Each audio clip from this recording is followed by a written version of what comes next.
नमस्कार मित्रों, ये है आदर्श मित्र और मैं एक मित्र संचालक आपके लिए लेके आता हूँ सरकारी योजनाएं एवं सरकारी जॉब से जुड़ी हुई जानकारी। इसी क्रम में ये वीडियो है दोस्तों, चलिए देखते हैं ये वीडियो। दोस्तों आपको बताते हैं, एक बहुत बड़ी खुशखबरी आई है। आरपीएससी ने दोबारा से एग्जाम की सारी तैयारियां शुरू कर दी हैं। इसी क्रम में आरपीएससी ने एसआई राजस्थान एसआई 2019-20 जो 20-21 की वैकेंसी थी उसको दोबारा से रीओपन किया है फॉर्म को, जिसमें आप ईडब्ल्यूएस वालों की आयु सीमा की छूट देने के साथ साथ ही लोगों को नए फॉर्म भरने प्लस सुधार करने का मौका दिया गया है। इसमें क्या क्या चीज़ें हैं, क्या क्या नहीं है, बहुत सारे लोगों के बहुत सारे सवाल हैं। जैसे किसी को पहले फॉर्म गलत भर दिया था, किसी की उम्र नहीं थी, किसी की क्वालिफिकेशन नहीं थी, अब उसके फॉर्म का क्या होगा, उसको क्या करना होगा, ऐसे बहुत सारे सवालों के जवाब इस वीडियो में आपको मिलेंगे। चलिए शुरू करते हैं वीडियो।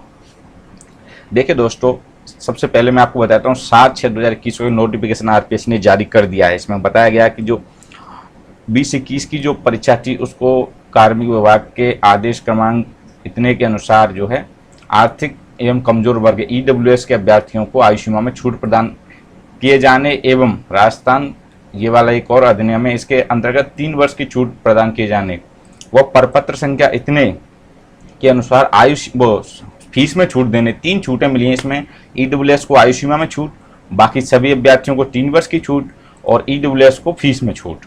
इसके साथ साथ बताया गया है 9/6/2021 से जो है फॉर्म चालू हुए हैं और 23/6/2021 को बंद हो जाएंगे।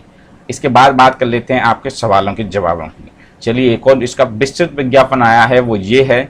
इसमें बताया गया है यही सेम चीज़ के ये ऑनलाइन आवेदन आमंत्रित किए जाते हैं, जिसके अंदर नियमानुसार अधिसूचित किया जाता है। कहने का मतलब ये सारे नियम फॉलो होंगे। इसमें 6-7 नियम बताए गए हैं आपके, इन पे हम विस्तार से चर्चा कर लेते हैं। आपको एक एक चीज़ समझा देते हैं इसका क्या मतलब है। विज्ञापन में अंकित सभी वर्गों, विभिन्न वर्गों, अन्य विशिष्ट श्रेणियों दे आयु सीमा छूट के प्रावधानों के तहत कार्मिक विभाग के अधिसूचना क्रमांक इतने के अनुसार आर्थिक रूप से कमजोर वर्ग के पुरुषों को 5 वर्ष की जो है छूट प्रदान की जाती है। महिला वर्ग को 10 वर्ष की छूट दे होती है। वहीं कार्मिक विभाग के प्रपत्र इतने के अनुसार इनको मतलब फीस का जो शुल्क है आवेदन शुल्क में 250 रुपये किया जाता है, जो कि पहले ज़्यादा था, 400-450 रुपये था। अगर उनको आय 2.5 लाख से कम या ज़्यादा थी वो प्रावधान था, वो आय का प्रावधान हटा करके सीधा जो फीस को 250 रुपये कर दिया गया है।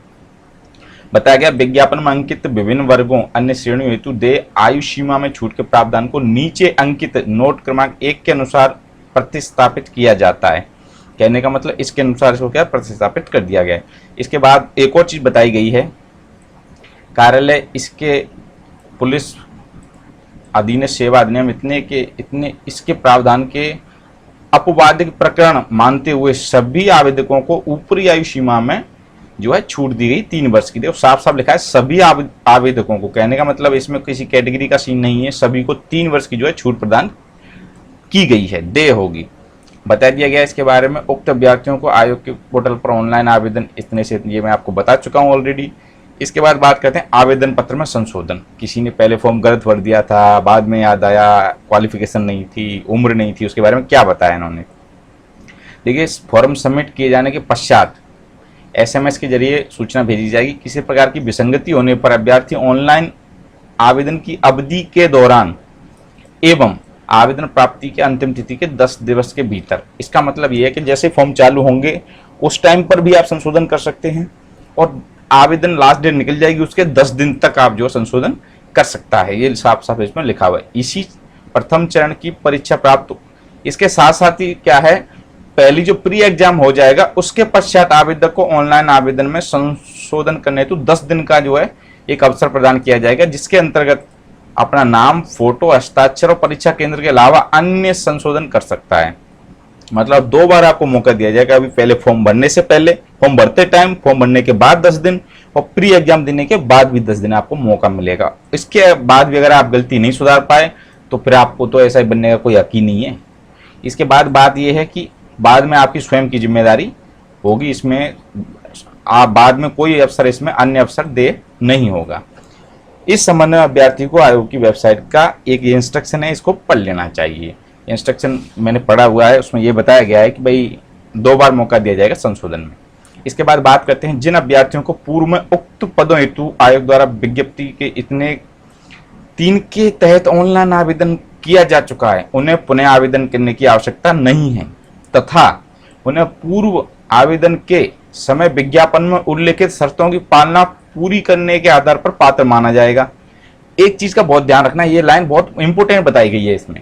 कहने का मतलब उस टाइम पे मेरी उम्र नहीं थी, फिर भी मैंने फॉर्म भर दिया कम या ज्यादा करके उम्र को, तो अब उसको पात्र माना जाएगा, नहीं पात्र नहीं माना जाएगा, उसको अपात्र माना जाएगा, क्योंकि उस टाइम की शर्तों साफ लिखा हुआ है आवेदन के समय विज्ञापन में उल्लेखित शर्तों की पालना पूरी करने के आधार पर पात्र माना जाएगा।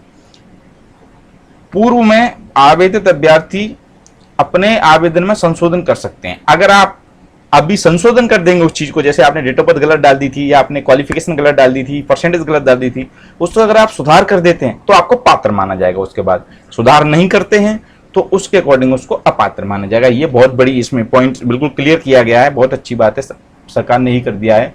ऐसे अभ्यर्थी जिन्होंने पूर्व में उक्त पदों हेतु विज्ञापन के तहत ऑनलाइन आवेदन किया था परंतु वांछनीय शैक्षणिक योग्यता, आयु सीमा इत्यादि के आधार पर अपात्र थे, उन्हें एडिटिंग एज पर कोरिएंडम पॉइंट नंबर 6 ऑप्शन, ये फॉर्म में एक ऑप्शन आ रहा है, ये वाला ऑप्शन आएगा, उस ऑप्शन को आपको यस करना है। यस करने के बाद में जो आपको चयन संशोधन का शुल्क देना है आपको, जो ही 300 रुपये होगा, इसका 330 रुपये शुल्क है संशोधन का आरपीएससी का, वो संशोधन शुल्क आपको दे करके, और ऐसे अभ्यर्थी उक्त शर्त के अनुसार ऑनलाइन आवेदन संशोधन नहीं कर सकते, उन्हें अपात्र माना जाएगा। यदि ऐसे अभ्यर्थी अगर ये लोग अपने इसमें सुधार नहीं करते हैं फॉर्म में तो इनको पात्र, बाद में इनको अपात्र मान लिया जाएगा। कहने का मतलब सपोज दैट किसी को पहले उम्र नहीं थी, उसने उम्र बढ़ा के या कम करके फॉर्म भर दिया था, या शैक्षणिक योग्यता नहीं थी, ऐसा इसमें बताया गया है, वो अब भी सुधार नहीं करता है फॉर्म में, तो उसको बाद में फाइनली अपात्र मान लिया जाएगा। अगर वो सुधार कर लेता है तो उसको पात्र माना जाएगा। ये बिल्कुल साफ साफ इसमें कहा गया है। इसके अलावा भी अगर आपके मन में कोई सवाल बचा हो तो मैं मित्र वाला आपके हर एक सवाल का जवाब दूंगा। आप मुझे कमेंट करके जरूर पूछें, आपको जवाब बहुत जल्दी ही मिल जाएगा। कभी कभी 1-2 घंटा हो जाता है, वरना मैं आपको 10-20 मिनट में ही जवाब दे देता हूं। देखिए, मैंने कितनी मेहनत करके आपको सारी चीज़ें समझा दी हैं। इसमें आपको कोई डाउट हो, कोई चीज़ समझनी हो तो आप मुझे कमेंट बॉक्स में कमेंट करके पूछ सकते हैं। और आपका इतना तो बनता है कि आप जो है एक लाइक कर दें इसको और शेयर कर दें। ये ज़रूर करें, क्योंकि हम आपके लिए हैं तो आप हमारे लिए हैं। धन्यवाद।